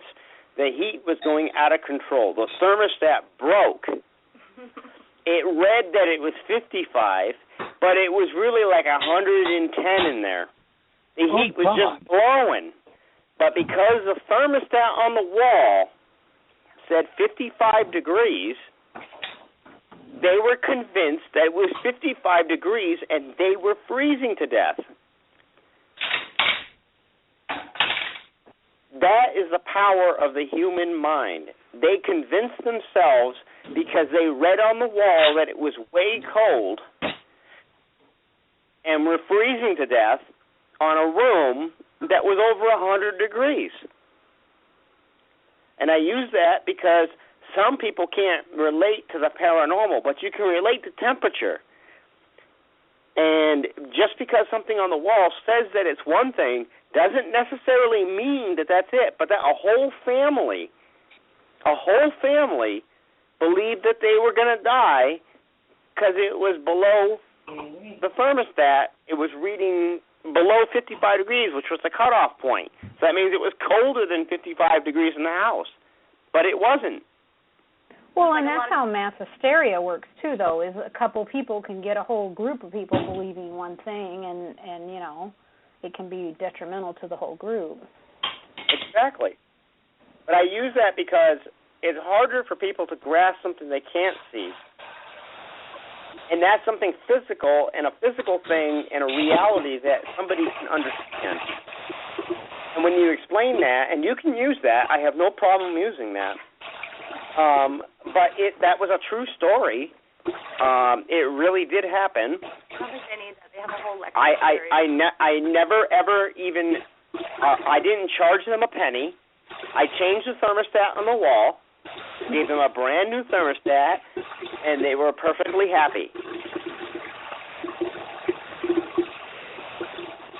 And you know, because, I mean, I'm not in a very well-to-do area, and I believe that I'm here to help people just as much in the paranormal field as it is in real life. And I don't expect a lot from people. And, you know, I've done work for barter. I will go and do somebody's boiler, and they don't have any money, and they come up with, oh, I'll give you, I have 3 back straps from a deer I shot this year. Sure, why not? I work on that point because,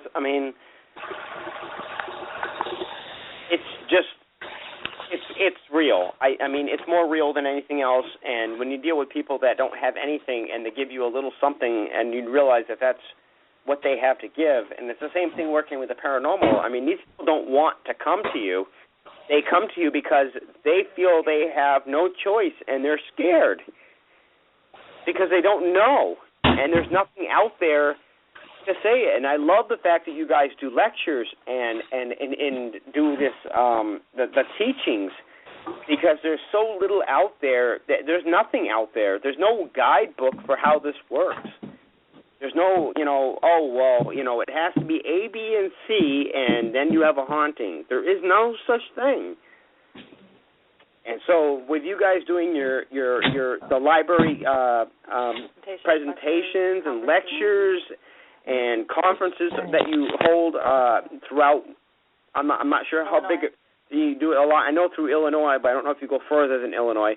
But you go through all this point, and that is such an important thing in the society and in what we do, and it gives us a lot more credit because, and it takes a lot of time out of your guys' time.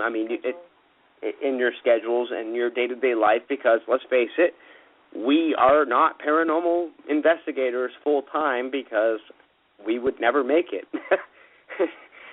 And not unless we were independently wealthy, right? Yeah, exactly. I'm wishing for it. If you can find a way for me to make $1 million doing this without selling out my soul, I would do it in a heartbeat. Oh yeah, I love helping clients, and just the education part alone helps them so much. Now, Melissa, this year you got the 2014 Investigator of the Year Award. I did, yes.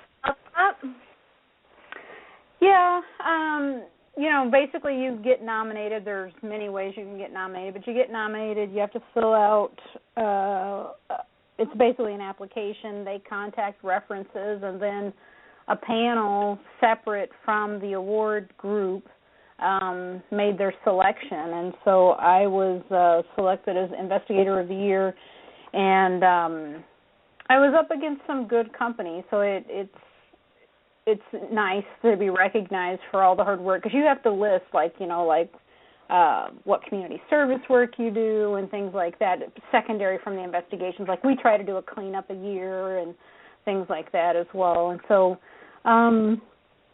it was interesting, and I have a trophy from it, and it's in there on my mantle. And how surprised they had a were you? ceremony, and sorry.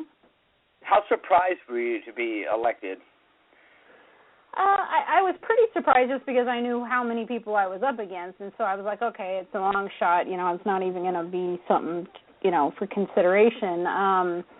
But it was nice to get the notice. They actually usually have a ceremony. It's in New Jersey, but this year the lady who runs it, she goes by C.C. Carroll online, but her son had been killed not long before that, so they ended up canceling the actual ceremony portion. But I think was sad. I heard about that. That really stinks. Was supposed to go to that. We were going to go to the awards. We were supposed to go to those awards that you would have been awarded, but one, I ended up on a boat at the time, and we had a bunch of stuff going on here, so we didn't actually make it to it. So that's kind of sad, because we actually would have had a chance of meeting you. Right. Yeah.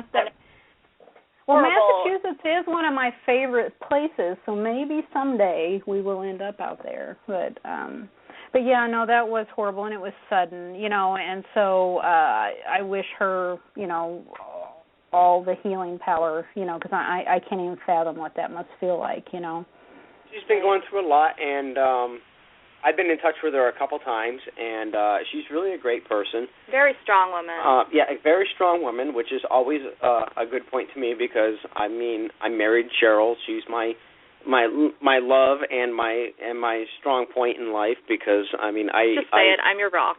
You are my rock. But I'd like to think that I'm at least your pebble, but you know, she is really a strong woman, and I've always been attracted to strong women. I have one of the strongest women with me, and I mean, she held out with me when I was working overseas 4 or 5 months at a time.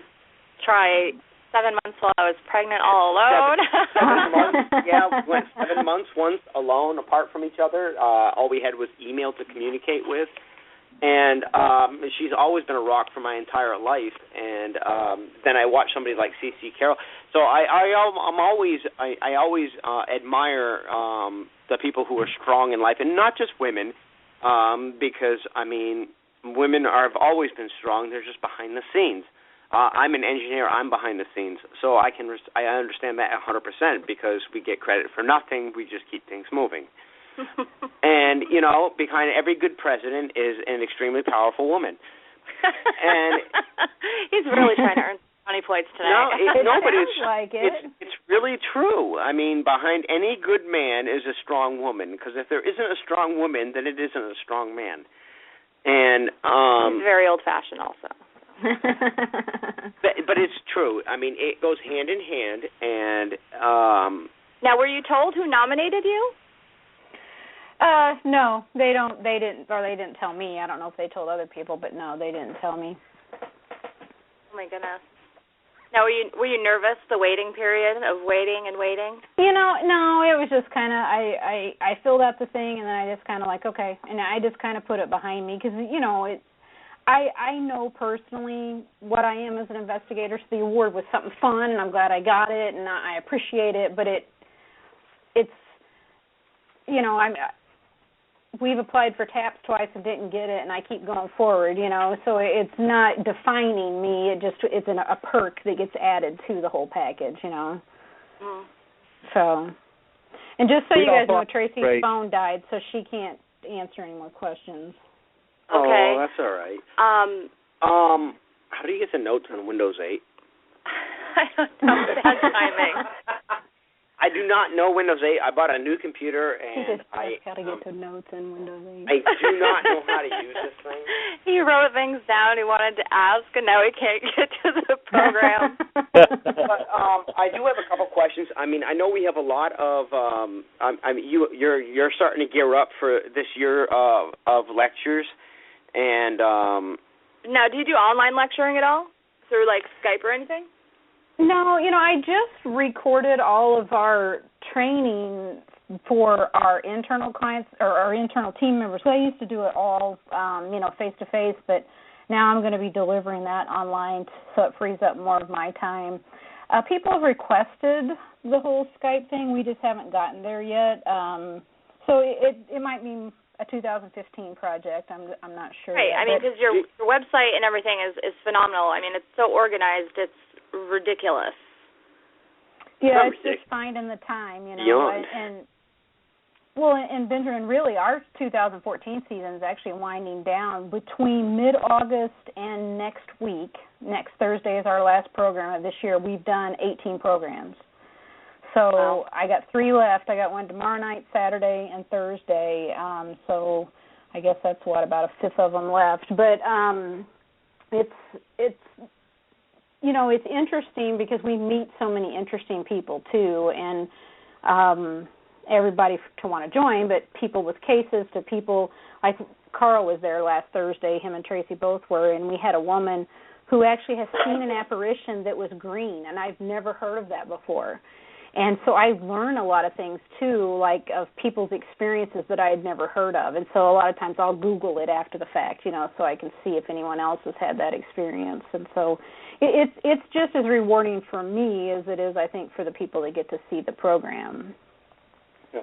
See, I'm going down to the state police this week, or maybe the town police, depending on who it is, because I got to unlock my DVR, and I will try, if I can get it unlocked, to send you something that you might find interesting.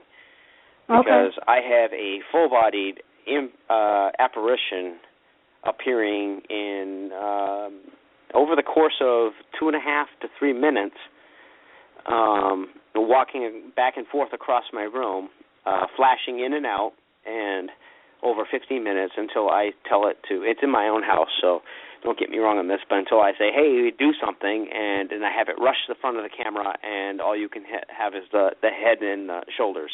Now, what's really strange, he didn't give you any background on this. The 10th of November marks my brother's 2-year anniversary where he passed away. So not long after this point, actually it was probably close to a year, we kind of knew it was his presence. We felt it. We could smell him. And it's funny when he comes, we still smell his same cologne that he used to wear. And strange familiarities that they bring with them. And so we were kind of, taunting him a little bit. Hey, we want to know it's you.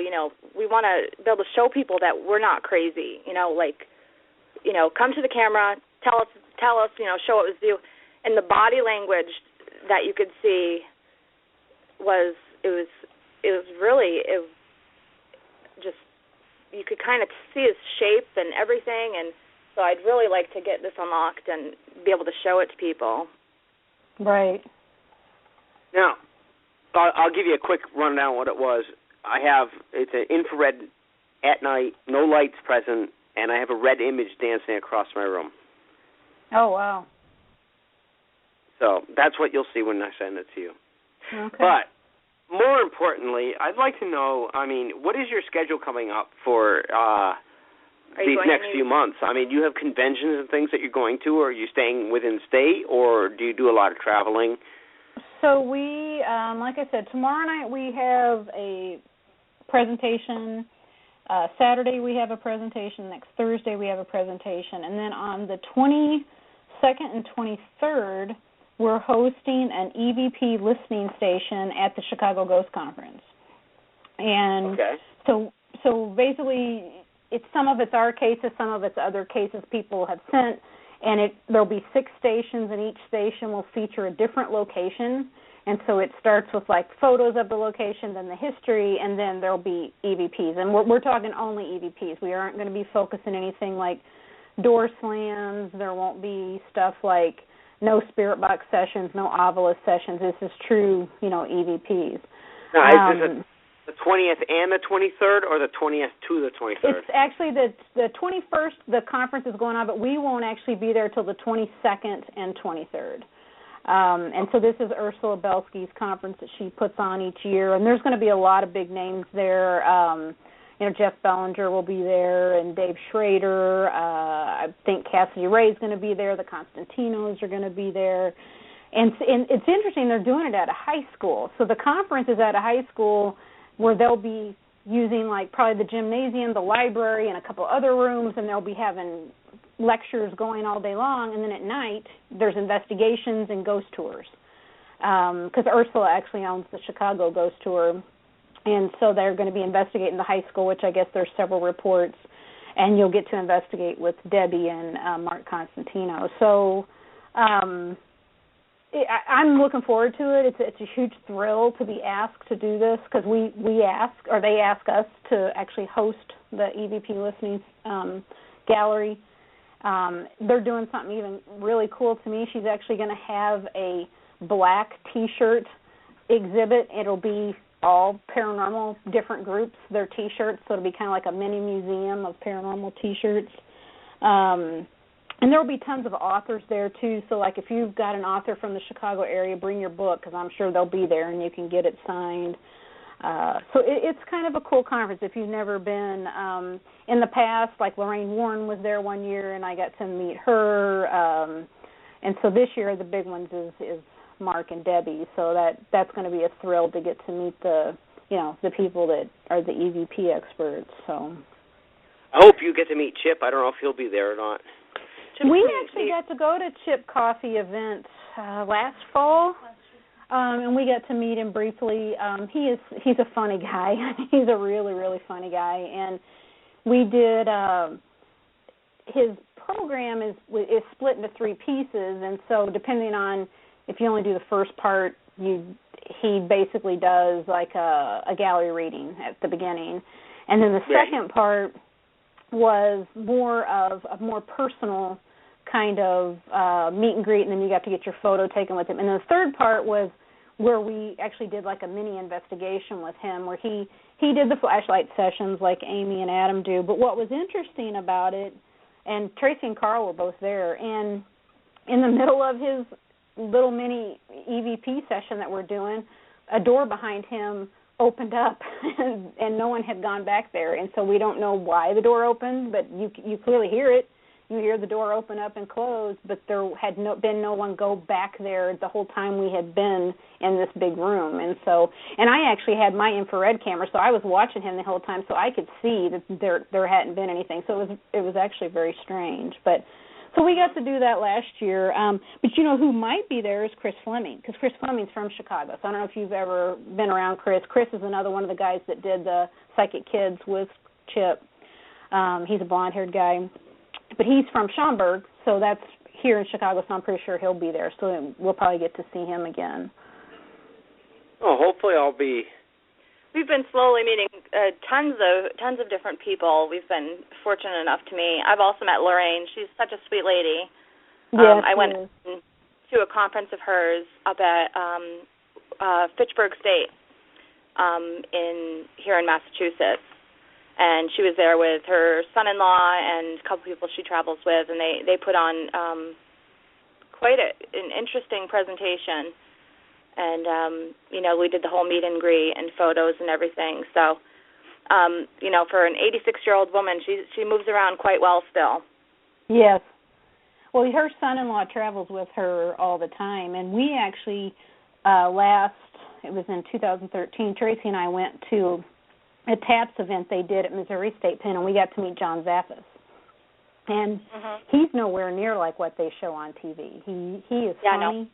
And, so TV, they've got him as this certain persona, but he is totally different. So it was kind of cool we got to meet with him, and Amy and Adam and Steve and Tango were there. And so it was kind of cool to get to, see them, but John definitely made more of an impression because he was totally different in person than what I've always seen, they portray him on television. We were lucky enough to meet Steve DeShavi from the Dead Files. Oh, cool. Yeah. Amy was at the event, but I wasn't fortunate enough to talk to her. I met her at her table, but I didn't really get to have a conversation because she was so busy, but Steve is such a nice guy, super funny, super laid back, totally kind of guy will just sit and have drinks with you, and I think I had shoot a couple the breeze. drinks with him. We did. Although I think at that time we went very to the Parahistory Con. Yeah. Cheryl got to flirt with all the guys. I flirt with all the wives. No, okay. He got stuck at a table. It's so funny because he sat down at a table, and I said, "Save my seat. I'll be right back." And I come back, and all the wives and girlfriends are sitting at the table. Yeah. And so he's surrounded by women, nowhere for me to sit. So I'm like, okay, I guess I'll just stand at the bar and talk with all the guys. So yeah, we kind of had to change places for the night. It was funny though. It worked out well. We both got to meet a lot of different people. Yeah, I met quite a few people. I met I can't remember how many people I met. There's been so many. Yeah. Chip Reichenthal was there. He's a great author. We met Jeff Mudgett. Is this the one they do at Gettysburg every year? No. This was up at Lake George. Lake George. Okay. And the Glory Haunt Hounds team had put that on. And it was a great event. Great event. So many good people. Joe Chin was there. I met Joe Chin. His brother and sister were both there. Both super funny people. And Amy Amy Trimble. Amy Trimble was up there. It was a good time. Hopefully we'll be able to see you at some of these events. I always love meeting the people that I see on radio, and it's funny because we'll walk up and it's Ben and Cheryl. Hi, I remember you. And I'm like, okay. Who are you again for a second? Oh, okay. Yeah. I have the worst memory. Last names stick with me forever. First names are very hard for me, and it's because I grew up military style. And my college was military style. So last for 4 names, years, everybody was a last name. And all I knew people by was their last name. So somebody comes up and says, "My name's George." George who? Right. So a last name stick with me. And it'd be great to see you at some of these events, and hopefully once Mike. Yeah, we do need to get out to the Midwest. We have a long list of people that have invited us out. Yeah, and we just haven't gotten there yet. I know that there's so many places, so little time, right? I mean, I think this. There's lots of time in so little places. Okay, there you go. But I think next fall, they haven't really listed it yet, but there will be a conference on the Gulf Coast that I'll be going to, and I'll be presenting. Nice. So once that gets announced. Mhm. That would be a beautiful time. The beaches are beautiful in Gulf Coast. I hope it's a good time of year because the Gulf Coast has the nicest beaches. Right. And it can be the worst too, though. There's a couple bars over there that overlook the water. They're up like 3 stories, and you just sit there and overlook the ocean. It's beautiful. Yeah, we lived in Pensacola for a while, so we got to see quite a bit of the coast. So. Yeah, it's a very nice time out there. Absolutely. And I get to visit some friends that I haven't seen in years. Mhm. Especially my buddies from Alabama. Yes, Alabama people are always a good time. We had some really good times. Oh, my goodness. My husband is so overtired, it's ridiculous. This time change. Do y'all see the time change out in Chicago? Yeah, we do. Okay, because it's killing both of us. My kids are, by 7:30 tonight, they were like, is it bedtime yet? And they're already falling asleep. I love it. But for me, it's like, it's already 11 o'clock. I'm rubbing my eyes. It's 10 o'clock, almost, but to me it still feels like 11. Like 11, yeah. Mhm. So for me it's like snuggle down time, which is a good reason why we're not on Skype because nobody wants to see me in my jammies. I think I'm going to fill out her question. Sit in her group. We have about 3 minutes remaining. Is there anything you want to put out there for? Yeah. I mean, you want to throw a little contact information, anything for anybody out in the Chicago area? I know we have a lot of people, a lot of listeners in the Midwest. Yeah, sure. Our website is tntparanormal.com, and then you can find us on Facebook at TNT Paranormal Investigators. And again, you'd want to look for. There's one other TNT Paranormal group. They're out of Florida, but we're the one out of Illinois. And on our website, there's a contact us page where you can contact us about whether it's to schedule a lecture or whether you need to have a case or even just talk to us. Or there's membership applications out there, so it just depends on what you want to do. We do have a Twitter account. It's TNT Paranormal. And so if you just remember TNT Paranormal, you'll be able to find us because just about everything's tied to that part of the name. Yeah, I know when I searched on Facebook for TNT Paranormal, it did say something Illinois, so people will definitely be able to see that's yours. And we'll put a couple of your links on our page so that people can get. Yeah, I know I've posted your websites and stuff on my post. Okay. Well, if you guys share the link to the radio show with me after the fact, I can put it on our media page too, and people can always find the show, through that way. Yep, and I know I did post that link, like listening live now, and the link that follows, it will archive right to the show after the show is finished playing in a couple of minutes, so it will archive for you. Anybody looking to contact us, we're also on Facebook, Beyond Paranormal with Ben and Cheryl Ledoux, and Beyond Paranormal Research Group. We're both on Facebook. Cheryl LeBlanc Ledoux and Benjamin Ledoux. And yes, next week I hope you guys can listen in. We have a great guest coming on. I don't know if you guys watch any TV. We're having Chad Rook on. He's been on the show Supernatural. Plus, we have to get we have a major guest also, coming up with. And also, he's on the new show on the CW called The Flash. So he's a cool guy. Is he the same guy that's on Ghost Stalkers? I don't know if he's been on that one. He's been on a few. He's been on like dozens and dozens of shows. Lots on the CW. Okay. So, but it was so great having the three of you on, Melissa, Tracy, and Carl, and we really appreciated you calling in. My husband rambled on a little bit. I wish I could have talked to you a little bit more. I'm a rambler. But thank you so much for calling in and chatting with us, and I hope that our listeners definitely find you on Facebook and at your website, tntparanormal.com. If they need any investigating or looking to find a team that fits them, they can look you up, get in contact with you, and if not, at least attend one of your seminars because they sound amazing. Well, thanks for having us, guys. We appreciate it. Yeah. Thanks so much. You're very welcome. It was a pleasure and having you. If any of you ever want to call up or talk to us or let us know when you're in the area, I mean, we're more than happy to talk with you. We're here all the time. Have a great night, and thank you so much for joining us. You too, guys. Thank you both. All right. Bye-bye. Bye. All right, bye.